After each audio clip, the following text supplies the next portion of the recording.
Hey everyone, what's going on? Phoenix here, bringing you another Asheron's Call video.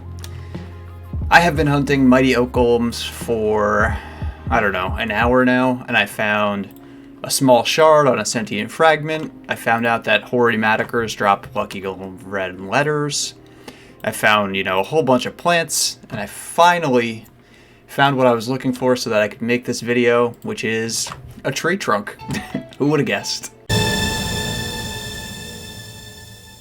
Today I'm going to be walking you through the Buadren Quest, which is for a pretty cool casting item, but it requires some landscape hunting to find some pretty rare drops. So there's 3 drops that you need.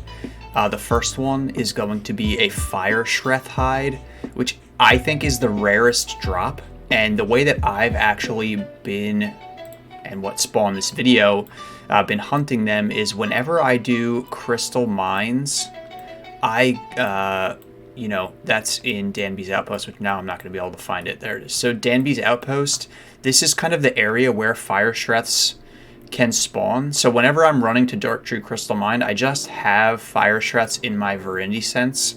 And if ever I see one, I kill it. And today I got lucky and found a Fire Shreth Hide. The second thing that you need is an Ebon Matiker hide. Now the best place I've found to hunt Ebon Matikers is on this frozen island right north of Silyun. It's a pretty quick run, and I found, like 5 within a couple of minutes, and on like my 5th one I got the hide. So that doesn't seem to be too hard.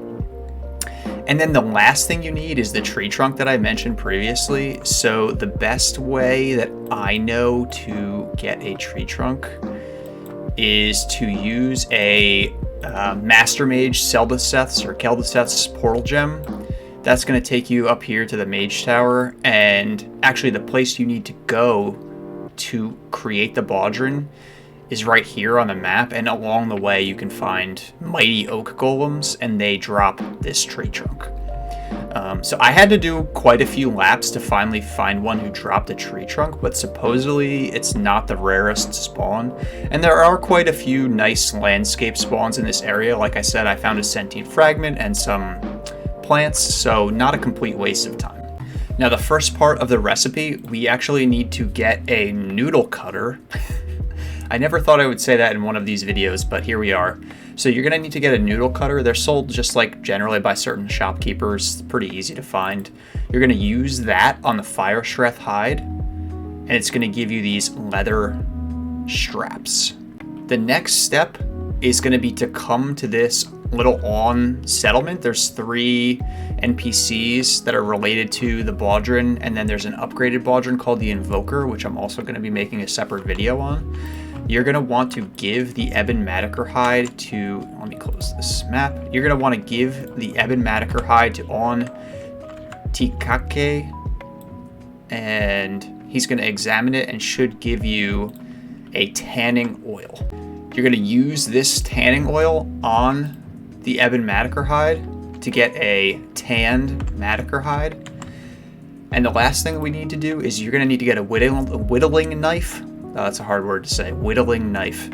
Again, sold by just general shopkeepers throughout Dareth, and you're going to use that on our tree trunk that we found. So that's going to give you a hollowed out tree trunk.